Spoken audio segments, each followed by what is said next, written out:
What I'm going to talk about tonight is the dark and very, very, very dark history of the system that we live in. We live in a system, and there are people who are very powerful in this world who actually have think tanks that get together regularly on a regular basis, and they basically manufacture this society that we live in. It's a system. And this, what we live in, with all the stuff that you see, wars, famines, corruption, that's basically the end result of these think tanks that get together and produce this society that we live in. All right, so we look around us and we know that there's something wrong. Because your neighbour next door is a nice person, your family are nice, people you work with are nice. People want to have a nice society where we can live in peace and just live and be free of wars. So you think, well, where's it coming from? Where is this constant tribulation that we have to go through? Now think 500 years back. If you think we haven't got it so bad, well, these days, 500 years ago, the Catholic Church, this is a depiction of some of the chambers of torture in the Inquisition. Now, you guys could easily be classed heretics and you could have been led to the Inquisition. So, you just think back to those days, the Inquisition and the Crusades and all the Dark Ages, and how much our brothers suffered, mankind suffered. And we see now that we know things are really gone pear-shaped. What's the origin of it? Well, I'm going to expose it. Expose it with a little bit of history. The Catholic Church, the Roman cult, has been very, very, very busy in the last couple of thousand years. Starting with the Julian dynasty, then the Flavian dynasty, then the Antons, the Antonys. We had the empire. Rome was a republic, became an empire. Just like that, overnight. They killed Julius Caesar, bang, Augustus. It's an empire. This empire is our enemy, as you will see, because it has morphed as it's gone through the ages with the backing of the Roman cult and a very, very dark priesthood, who through their sorcery and evil and their papal bulls, they seal those papal bulls, they put a spell on them, they put them in their vaults, and what is written on those papal bulls goes. Why? Well, because they're sorcerers. And because when you make a claim of right, which in law means, hey, these are mine, I'm claiming them. Well, I've got the highest claim of right because they're in my hands. I brought them here. The evidence is there. So they're mine. What the Catholic Church did in 1302, very, very, very, very, very powerful date in history. Pope Boniface VIII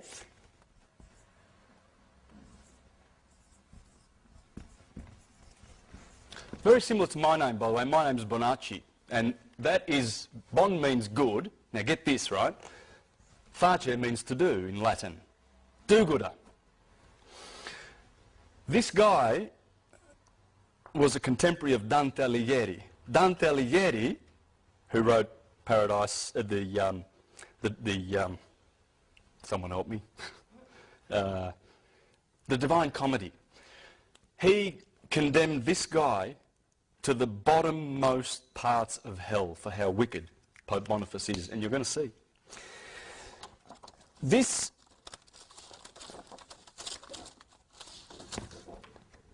there's his tombstone. You see the crown? It's a double crown. put that on because King Philip in France had a crown. And Prince Philip was a nasty, nasty guy. He's the one who in 1307, get these dates, they destroyed the Knights Templar. They had to, because they were rivals. And they were doing things the right way, the original Knights Templar. That's when Philip and Clement, the Pope, after Boniface,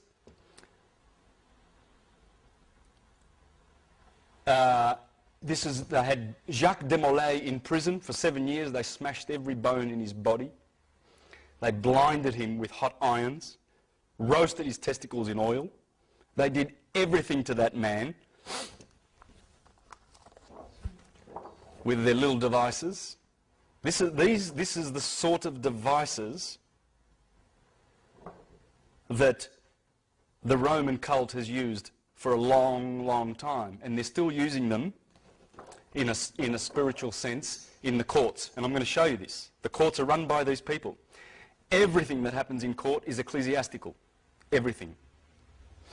I know a few of you know this, so it's not a surprise, but some of you may not. But what I'm teaching tonight, I only got an inkling of three years ago.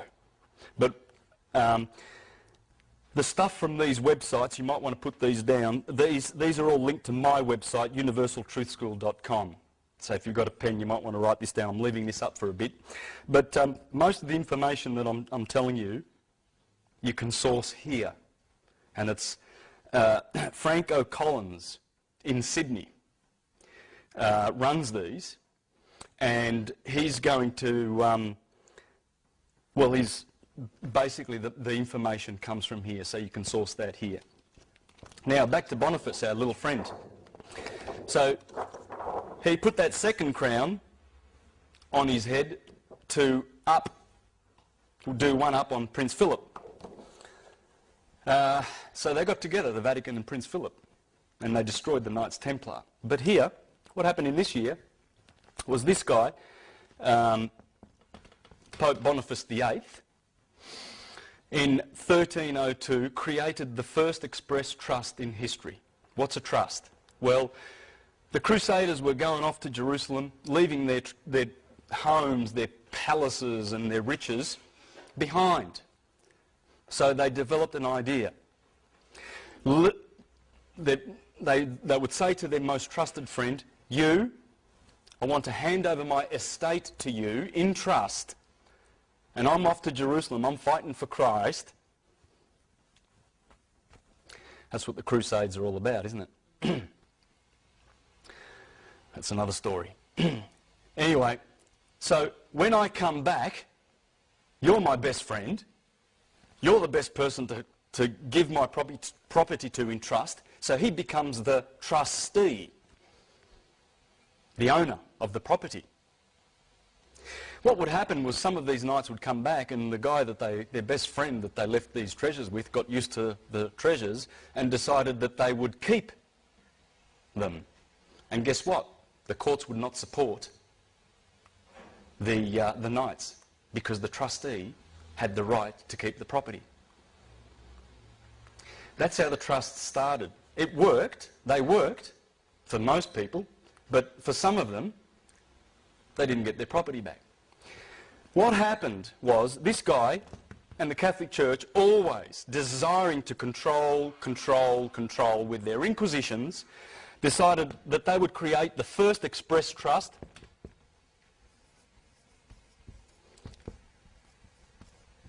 in history. All right, that trust is called Unum Sanctum.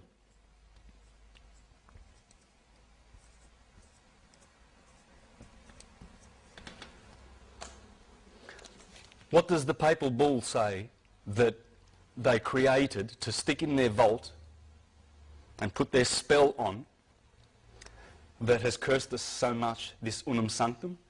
It says that all the world and all the souls in it are ours. Remember the right of claim? This is mine. Well, a claim of right. They made a claim of right. They rocked up, sitting on top of the world, look around, seeing all these people sleeping, got all these gold in their vaults and all this power, and they said, we own the world.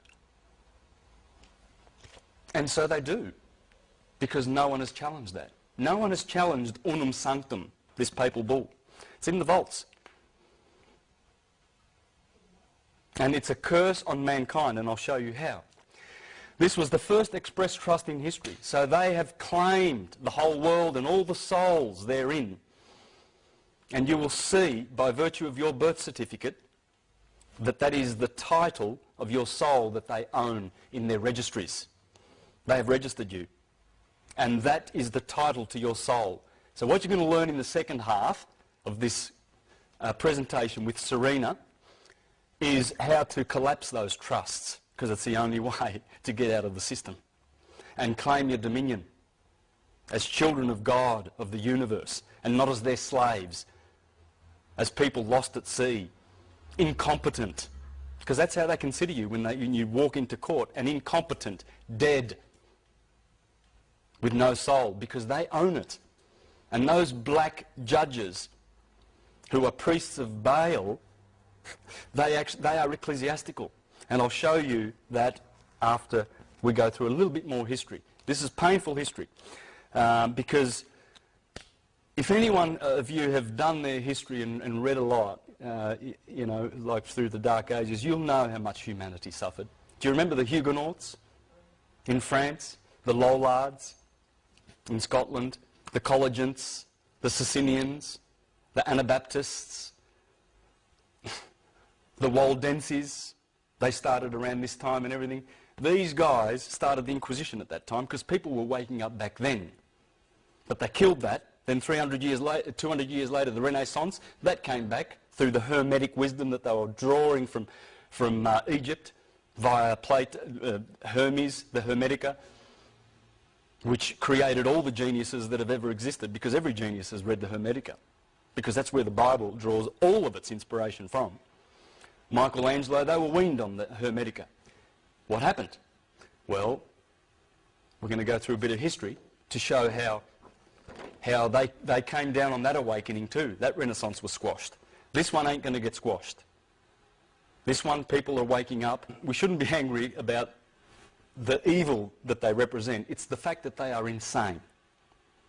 They're insane. The elite families who control the Vatican and who are behind this corporation, and it's the corporation of the Apostle Peter, because Constantine, we can go earlier than this, we can go to 325, Constantine the Great. Supposedly, hundreds of years later, they found Constantine's donation. And that donation was written to his Pope Sylvester, to his... Constantine was, of course, the emperor. The Pope was Sylvester. And apparently Constantine says to Sylvester in this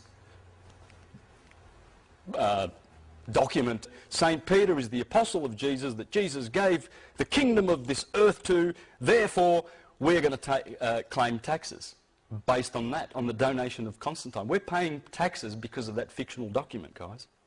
All taxes to Rome. And the elite families, the insane Khazarian and Venetian black nobility families, just like the Saxe-Coburg-Gothas, that the Windsor family, false name. These are the black nobility family. Bankers, bullion brokers. There's a book called Babylon's Bankers. There's a chapter in there called Monotheism, Military, Money, and monotheism, military, money, monarchies. He has exposed that this gathering, this cabal, they can't work separate from each other.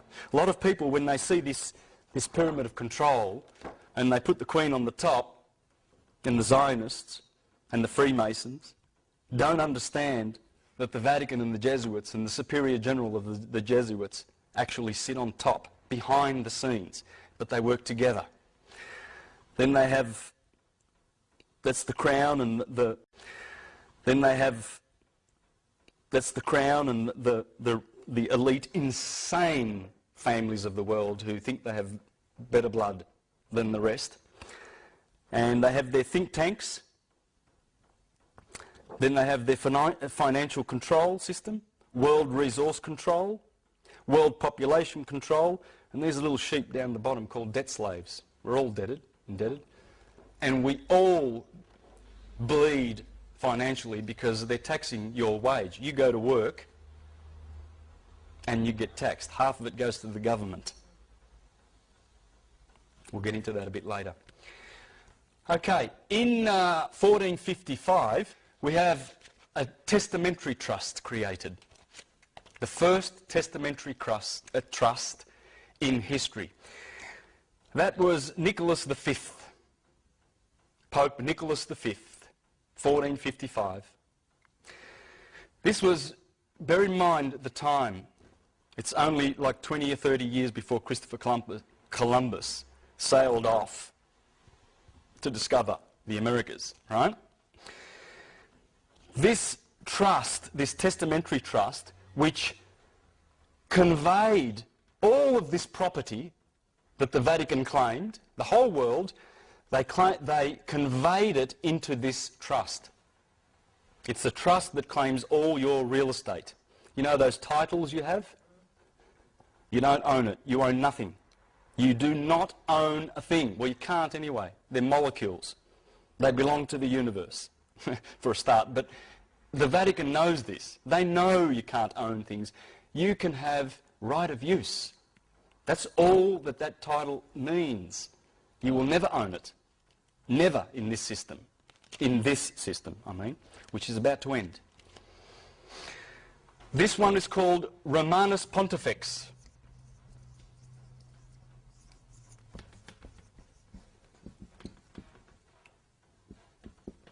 Romanus Pontifex. This one is crown. This is where the crown originated. Remember that double crown? That's going to morph into a triple crown because there are three trusts. This is the first one. There's two more to come. See that triple crown? That's called the tiara, the papal tiara, or the triregnum, the three kingdoms. What are those three kingdoms? Well, this is one of them.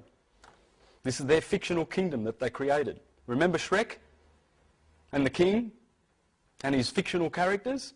Same deal. Exactly the same deal. There it is in modern times. This pope wore it. The last three popes refused to wear it. And there's Pope Boniface. That's him. That's Udante, confined to the bottommost pits of hell. And he and his successor pope did what they did to the Knights Templar. Very important, because they stole the Knights Templar technology and corrupted it like they do with everything for power and control. In 1481, now get this, 11 years before Columbus set sail,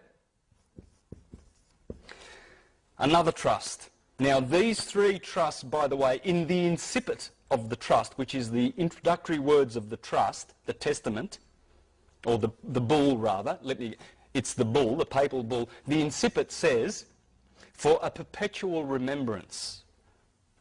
That's a trust. Right? Now, this one's called attorney.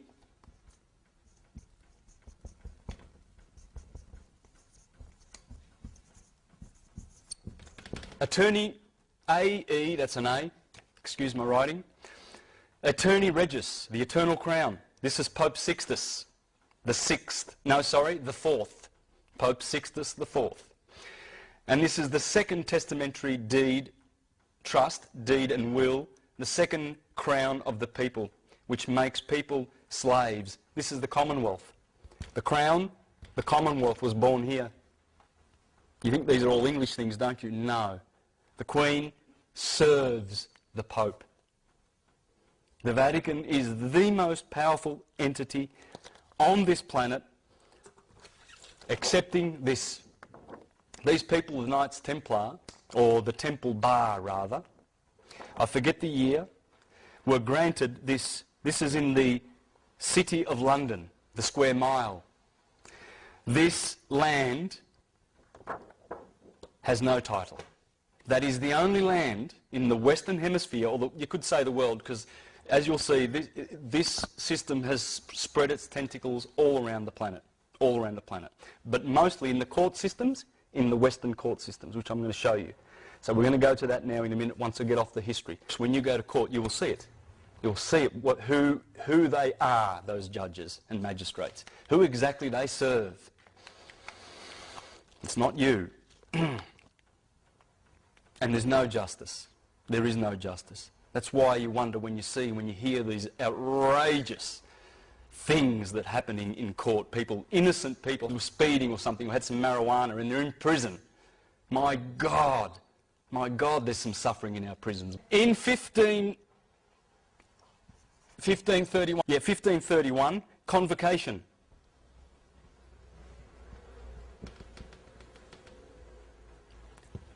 The third trust. This one takes away your real estate.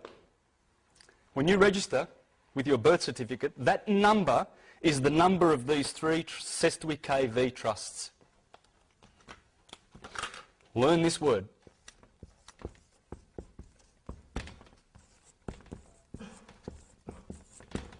That's the name of your enslavement. That, in Latin, is six. Six. Six. Six. There are three of them. That's six in Latin. That's six. There are three Sestui KVs. Sestui KV, or Setui KV. A lot of people say Setui. That's the Triple Crown. They own and sit on the crown. They are the kings of these trusts, which have taken away your real estate, your personal property, and your soul. This is for baptism, for Catholics. That's why they want baptisms. That's why they go around converting. And that has stolen and deprived us of our real wealth. These are worth about $15 million. If you've got a birth certificate in this country, in the Commonwealth of Australia, which is registered with the Securities Stock Exchange Commission in New York, you are a shareholder.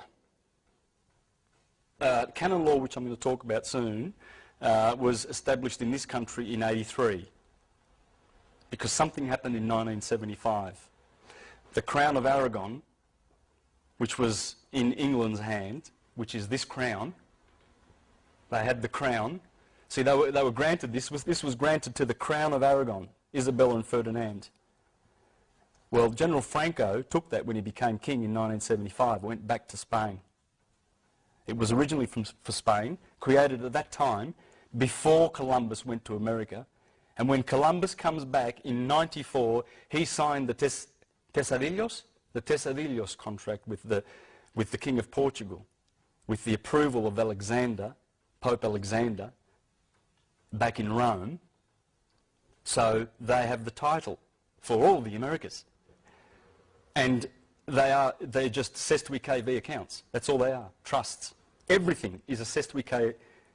Everything goes back to these trusts. Now, what I'm going to show you is when you go to court, it's trust law. They're administering these priests of Baal, of Saturn, who is Satan, and remember, as Virgil said in the Aeneid, we the Latins, everyone knows, are Saturn's people. Latin, L is replaced, you just take the S away from Saturn and you put L there, same word. Latin is Saturn, it's the same word. L is L, that's another name for Saturn. That's why you can say Latin. But the Latin Church, that's why they speak Latin. This is all Latin, and even they know they're Latin because it's Satan's church. They dress in black. They are the Grim Reapers. They are reaping our souls. The souls belong to them. I saw this the other day on the internet. I thought I'd copy that and show you. There's who they are. The Grim Reaper is black. That's why they wear black. They are ecclesiastical. We'll go through that in a minute. I saw this on the internet. Isn't that appropriate? Remember the Austin Powers? 1 million souls. Yeah. No souls are enough. They love devastating souls, sodomizing souls. How much pedophilia is in this church? How much? It's coming down. It's coming down. The Jesuits, did you hear about this? I'm sidetracking a little bit, but in one of the largest settlements in the Catholic Church's sweeping sex abuse scandal, an order of priests has agreed to pay $166 million to hundreds of Native Americans and Alaska natives who were abused at the order's schools around the US Pacific Northwest. The settlement between more than 450 victims. Imagine if you're one of them. We don't think about it, but yeah, and how many of those people committed suicide? Those ones that are left to fight, if they've got any fight left in them after they've been sodomised and abused by these criminals.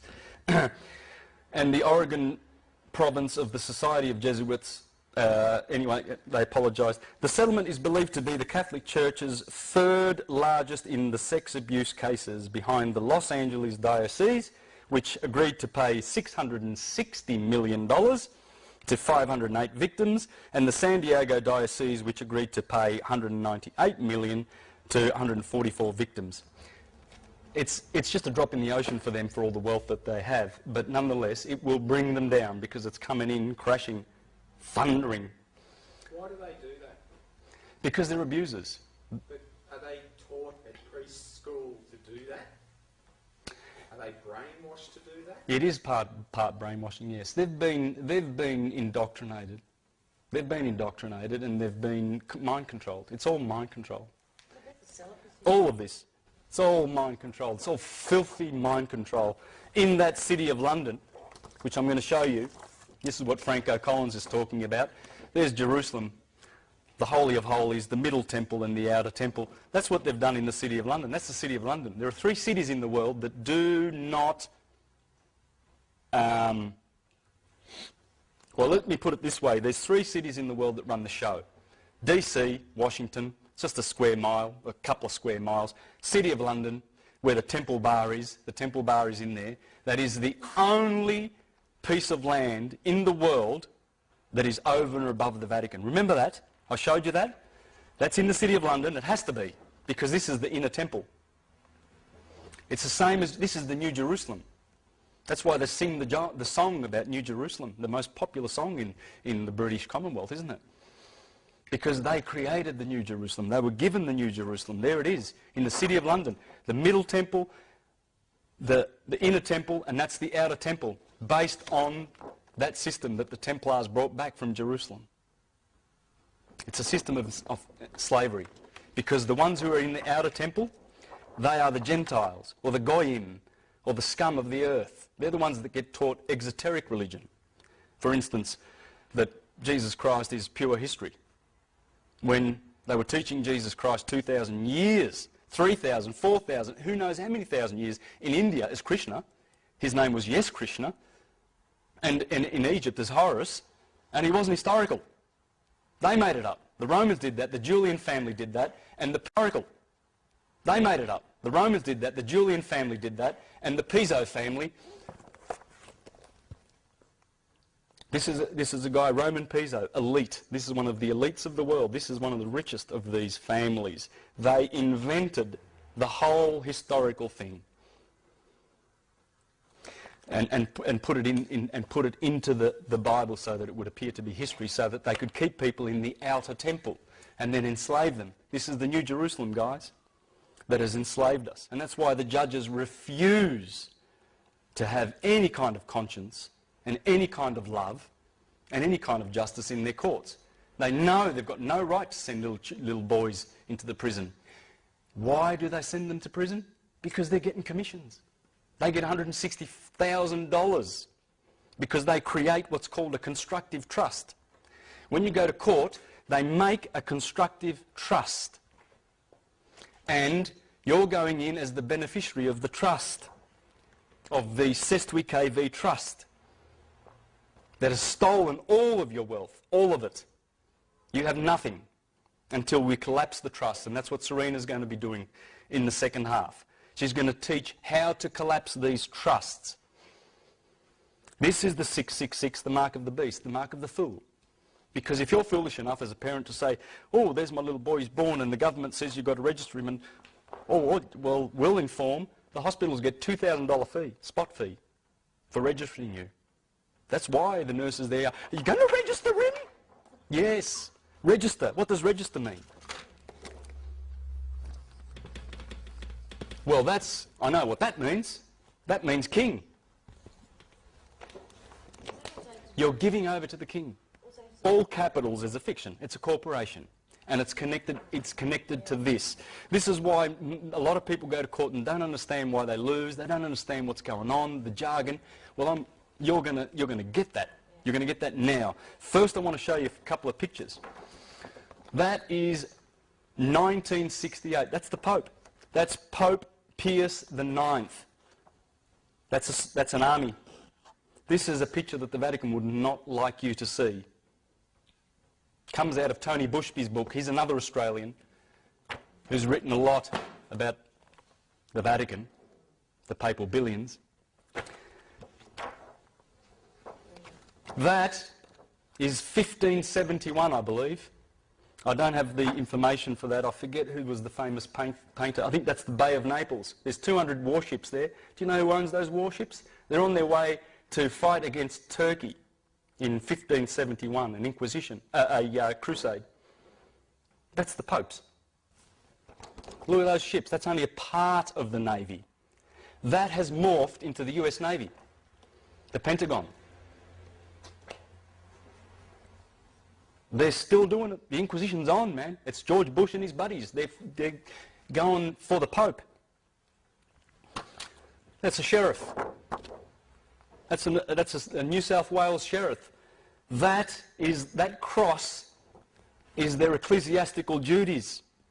They are officers of the Inquisition. This is an officer of the Inquisition, people. He's telling you.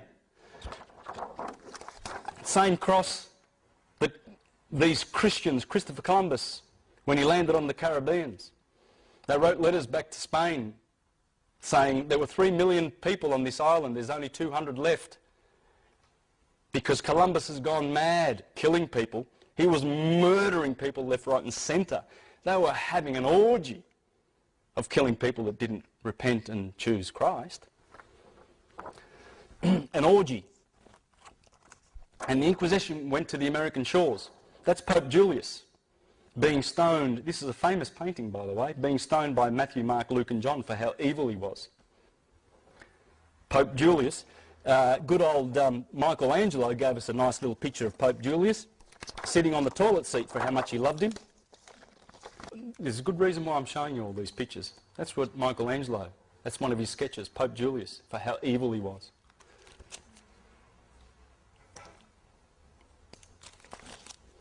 That is a flyer that was going around in 1501 for the same Pope, saying that he was from the devil and from Satan. Because why? Because they are. Look at them now. See those SS officers and the Vatican? Look at them blessing the killers, training them in mind control. Go, the Sestui KV accounts need to be charged up. We need money. Look at how eager this Orthodox bastard is. He's so eager to bless them. Go. He'll stay at home, eating his bread and cheese and champagne and caviar. Yeah, no worries. Look at that. That's a famous picture. There you go. Pope Pacelli.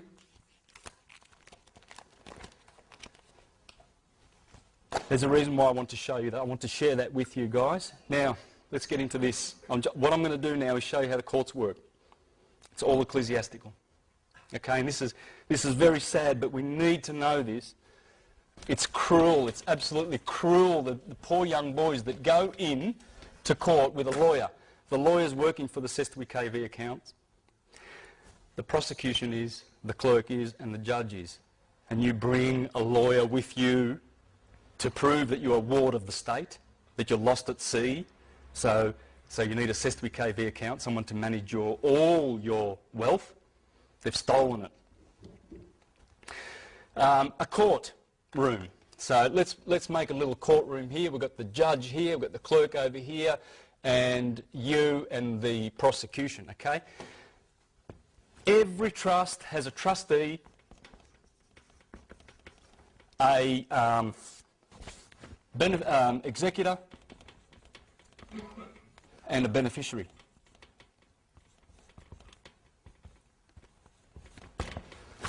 Okay? That's the owner. This guy executes, sign, sign, sign, sign, sign.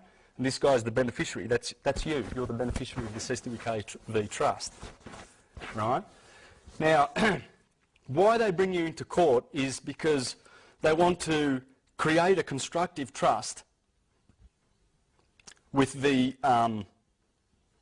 presumption, with the knowing that you're already a slave of the system by virtue of your name. That's why the judge, the first thing he says is, what is your name? For the record, can we have your name? He wants that name. The moment you give him that name and agree to be that name, you bring life to the SWKV trust, and he's got you, because he wants to change roles with you. The clerk here is the trustee, not the judge. This guy's the administrator of the trust. He's just the administrator, the judge.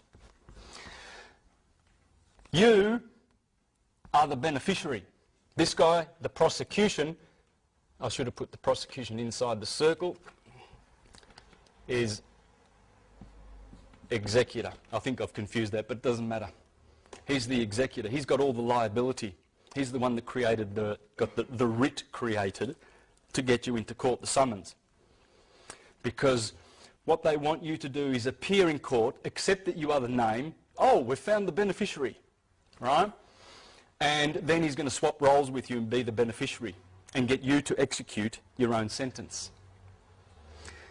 Now, if you think I'm stretching that a little bit,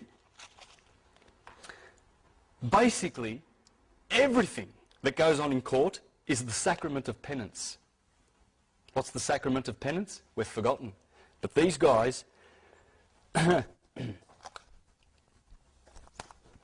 these guys here well knew what the sacrament of penance was, because that's what brought them in there. The sacrament of penance is, you're a dirty, rotten sinner. We're all sinners. Sin, sin, sin, sin, sin. But God's merciful. Oh, he's lovely. He forgives. So you've got this treasury of credits up there in heaven.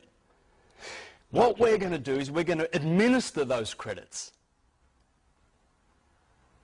We're going to administer them, and it's penance. And you pay. And the system works on the confession. It's all the confession. You go to court to confess your sins and pay for them. That's penance.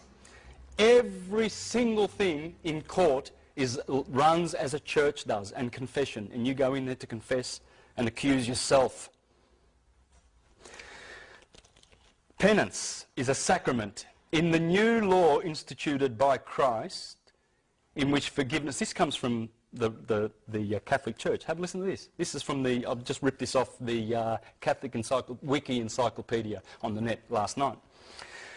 Of the new law instituted, penance is a sacrament of the new law instituted by Christ, in which forgiveness of sins committed after baptism is granted through the priest's absolution to those who, with true sorrow, confess their sins and promise to satisfy for the same.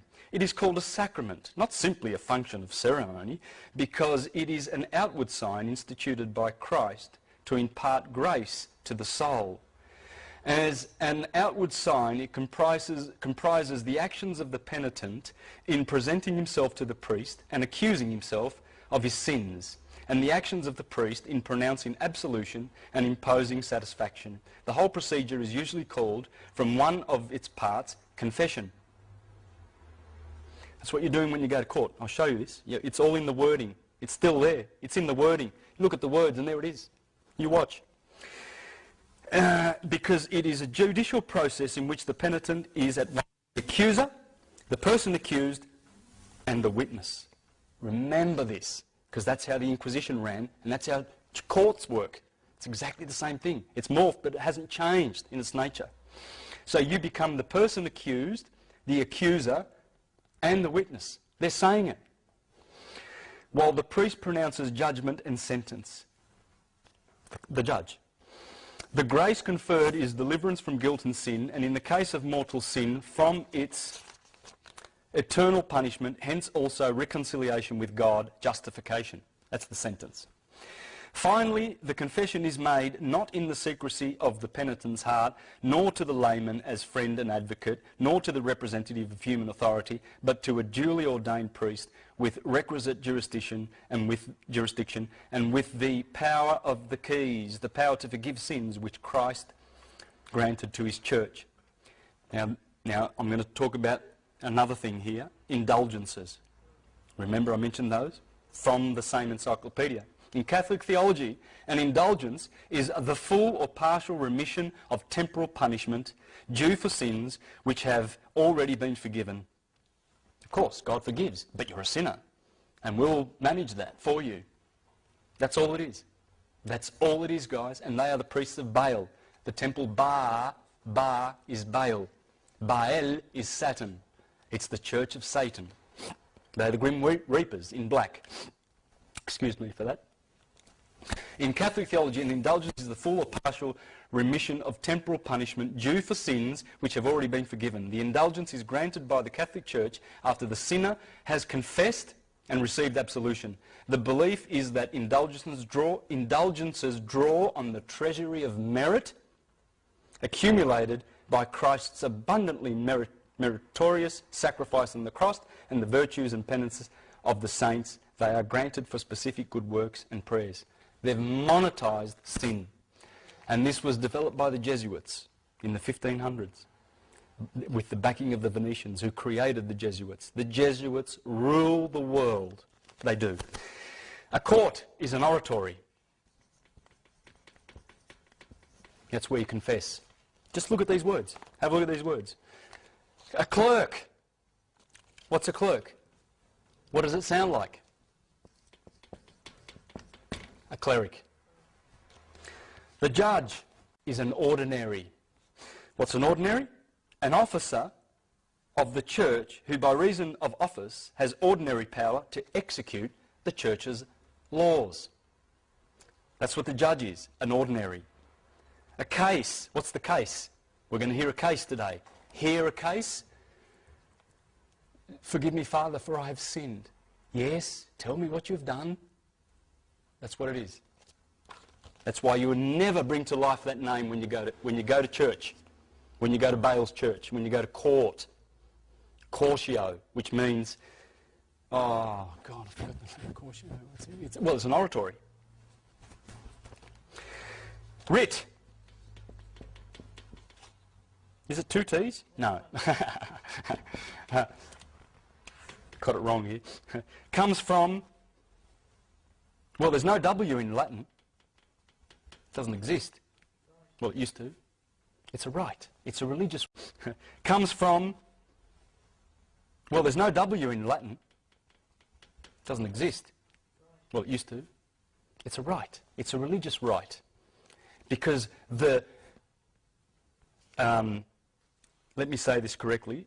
Correct me if I'm wrong. The scribe and a notary. What's a scribe and a notary? He makes the writs. He puts the curse on you. The summons, whatever it is. A bill, Telstra. It comes from a writ, right? And the scrivener, scribe, verne, from verne Latin, is, guess what? Our little friend, the indulgence. That's an indulgence. The writer of indulgences. They're telling you in your face, and we don't see it. A warrant. What's a warrant? Well, it seals the writ. It seals the writ. So it indemnifies the king and the queen from being sued if they lose. That's what a warrant is. Warrant comes from seal of the writ and is a form of indulgence. Hearing. Well, I've already gone through that. It's a confession. That's what a hearing is. Isn't this sick? Don't you think? It makes you sick. It makes you sick. And that's what's going on. And it's run by insane people. Oh, what's the sentence? It's penitence. Penance. Absolution. Prison or a fine. Prosecutor. Prosecutus. 3 words. Prosecutus. The skin. Self. Present. It's representing one's own flesh. Or a person who is claiming to be you, making a self-accusation. So those warrants that come to your house or whatever, they are prosecuting you, right? So they're claiming to be you. They're just using that name on the trust. Attorney, turn over. Attorney tells you, I turn you over. That's what it means. You bring an attorney with you. Thanks, mate. Yeah, you help me. Come on, man. Let's go and see the judge. And tell him what to say. You tell him, and guess what? You find yourself in prison and you look at your attorney and he goes, well, I tried, you know. I said, they work for the same guy. They're all getting commissions. That's why the prosecution is always required to bring their checkbook to court.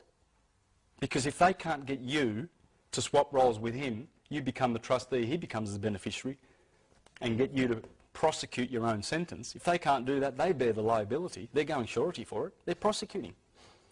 So they're bringing the liability.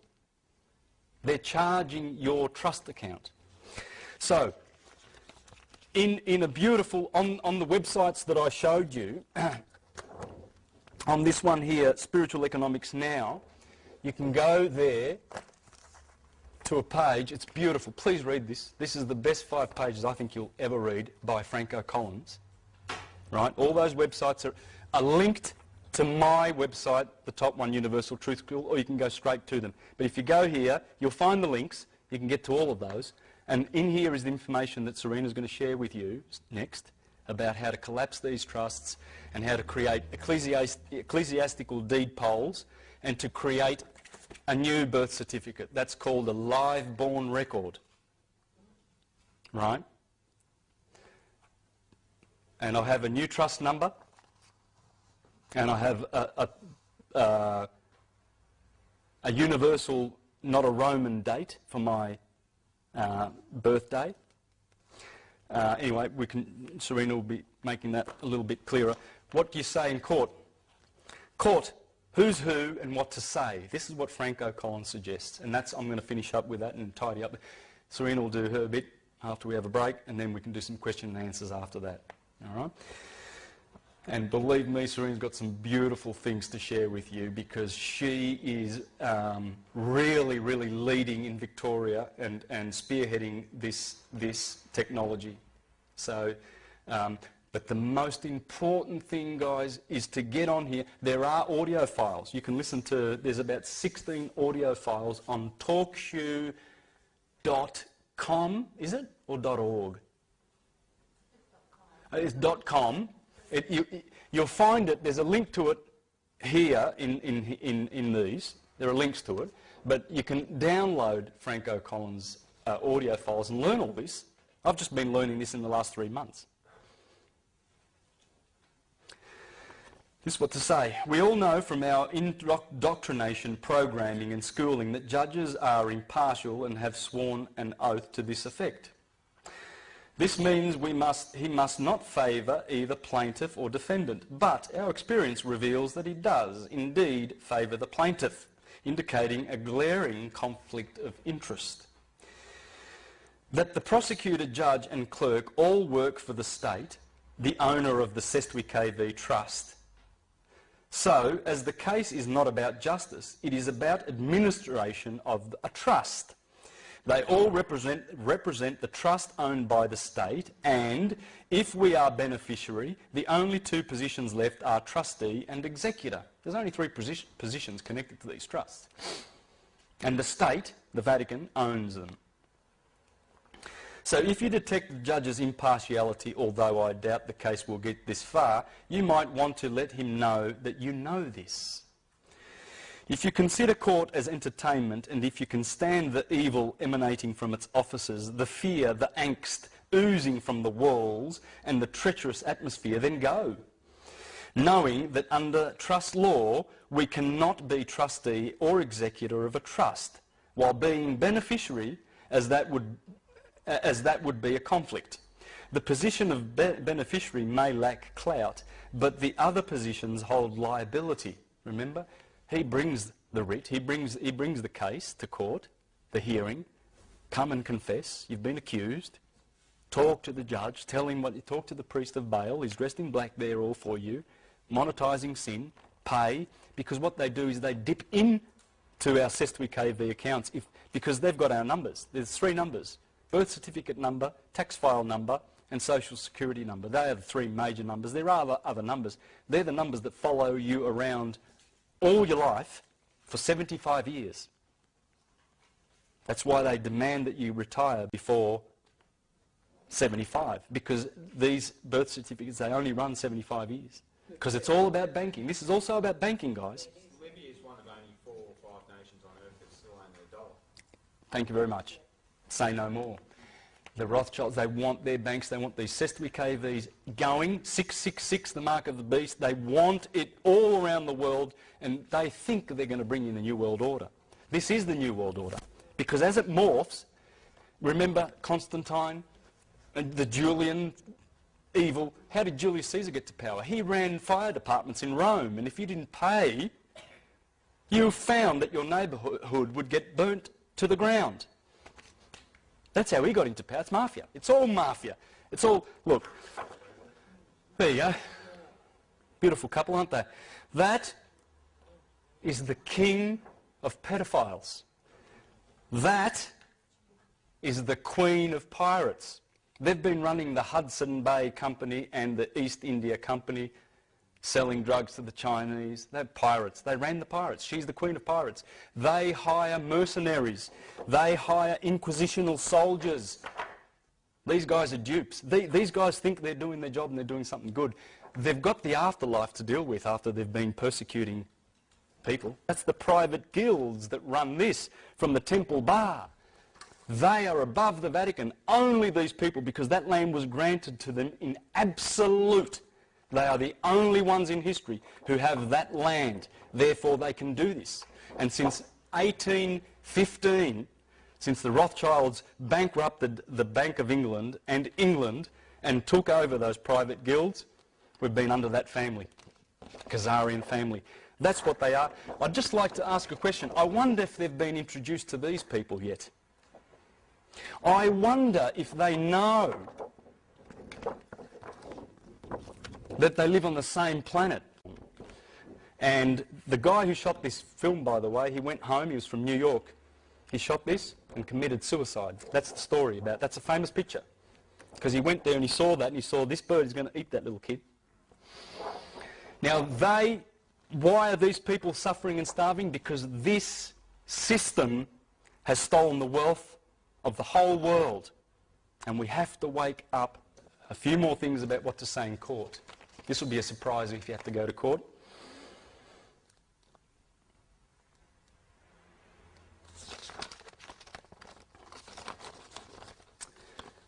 When the name of the trust, example John Doe, is called by the judge aka administrator aka trustee, you can stand and ask, are you saying that the trust which we are now administering is the John Doe Trust, Your Honour? And you watch him turn white. The moment you, what's the word? In the moment you just show an inkling of that knowledge, because they are hiding this fact, they are denying that they're operating trust law.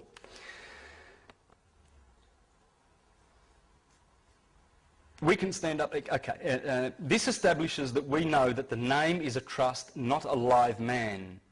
What's the judge's first question? What is your name? State your name for the record. We must be very careful not to identify with the name of the trust, because doing so makes us the trustee. What does this tell you about the judge? If we know that the judge is the trustee, then we know that the judge is the name. but only for this particular constructive trust, which is the case. Prosecution, it's a hearing, it's in the Inquisition.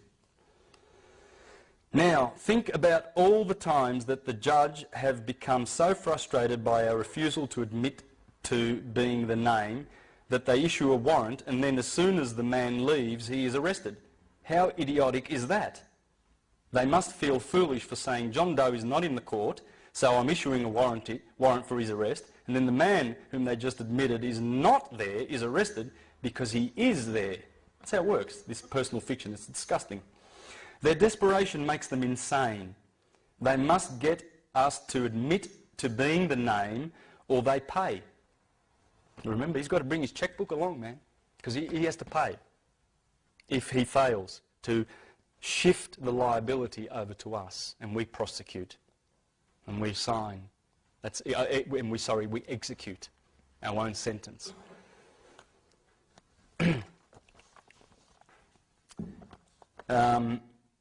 This is beautiful, what you're going to learn here. This is really, really beautiful. They're desperate. They must get us to admit to being the name or they pay, and we must not accept their coercion or we pay.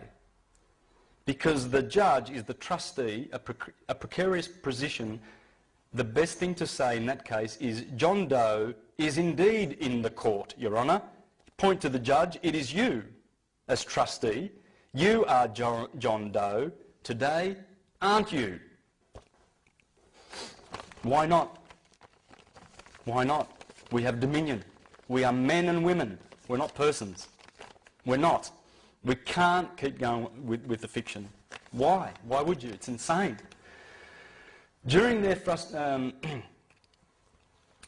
frustration over not admitting to being a trust name, the trustee and or executor of the trust, we ought to ask who they are. Before we go any further, I need to know who you are. Address the clerk of the court. The trustee for the Sestwi KV Trust owned by the state province. Are you the Sestwi KV trustee who has appointed this judge as a trustee for the Sestwi KV Trust owned by the state province? Are you the Sestwi KV trustee who has appointed this judge as administrator and trustee of the constructive trust case? Number. Did you also appoint the prosecutor as executor? Did you also appoint the prosecutor as executor of this constructive trust? Then point to the judge. So you are the trustee, then point to the prosecutor. You are the executor, are you not? And I'm the beneficiary. So now we know who's who, and as beneficiary I authorise you to handle the accounting and dissolve this constructive trust. We have the power to do that. Dissolve this hearing. I don't want to accuse. I'm not into sin. I'm divine. I'm from heaven. One heaven. I'm a spirit. I'm not the dead. This is what they consider us. This is how they do it. Lost at sea, abandoned, filial, minor or incompetent, ward of the state, etc. Because that's why they made the trusts. They made them for the ward of the state. There's someone who's incompetent, you know, like if someone's, say like a very severely mentally handicapped person and his parents die and his uncle steps in and says, "Oi, yeah, I'll look after him, I'll look after him, everything's in trust," and because he loves him and he takes care of him. The word deed comes from the word deed. Yes. Yeah, I went through some words, didn't I? That was just a bunch of words, guys. It's all there. Look, you'll see it. It's the Inquisition. I'll just finish up this. I now claim my body, so I am collapsing the Sestwi KV Trust, which you have charged, as there is no value in it. You have committed fraud against all laws. Likely, we will not get to hear that before the judge will order case dismissed. Or, even more likely, the PE, as he clings tightly to his checkbook, will call, "We withdraw the charges." You watch it and see it happen, guys. Does it really work? You know, Yes. Oh, yes. There's hundreds and thousands of people doing this and do it. There's a video clip on remember this, loveforlife.org. Com, do you know that one? Go to it. Have a look at this guy, and in 5 minutes, the judge has walked out the door. Why does the judge walk out and have a recess? Do you know why? I'll just finish off with this really quickly. 3 forms of law in the court. When you go to court and the magistrates, you get UCC. First up, commercial law. They can only fine you here. You can only get a fine. When the judge has a recess, he's not telling you what he's doing. He's changing the form of law. And you can go to prison in canon law. That's the Vatican. That's canon law. It's not common law. It's admiralty law. Admiralty law. This is the second form of law. This is the first one. The third is Talmudic.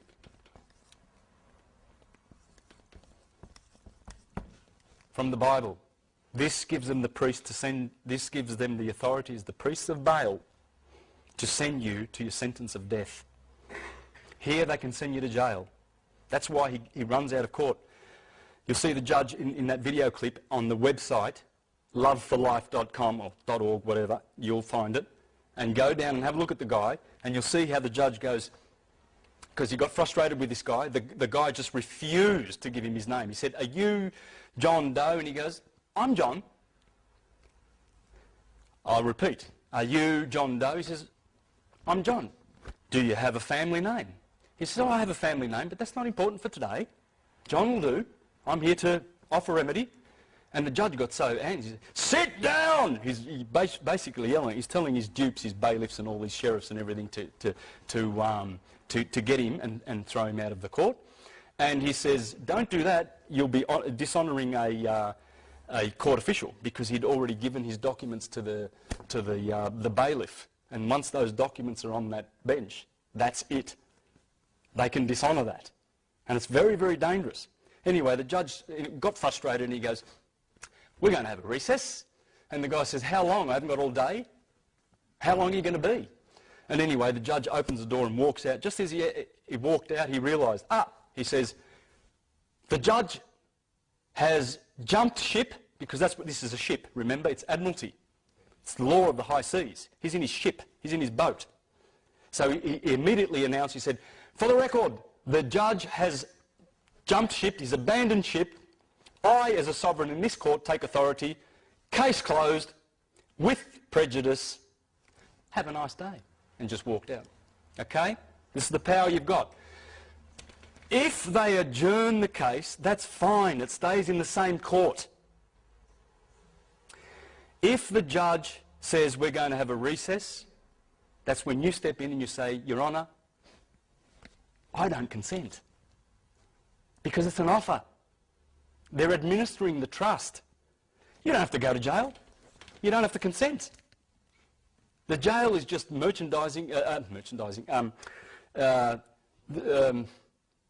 warehouse where they put the goods, where they store the goods. That's all it is. You're just the goods, because you are their goods. So that's the power you have. You don't consent. And you can always relay to the judge that if you want to have an appeal, if you say to the judge, "I seek an appeal for I seek leave for an interlocutory appeal on a matter of law," remember that sentence, "I seek leave for an interlocutory appeal on a matter of law," if you say that, then the judge is going to be very, very reluctant to let you go to appeal, because then he misses out on his commission. It's all about commissions. They're getting paid, and they're addicted to the payments that come from it. The thing is about honour. You can call the judge your honour, you know, because if you have more honour than the prosecution, who are liars, and if you go in there honourably in every way, treat the judge with respect, and you will win.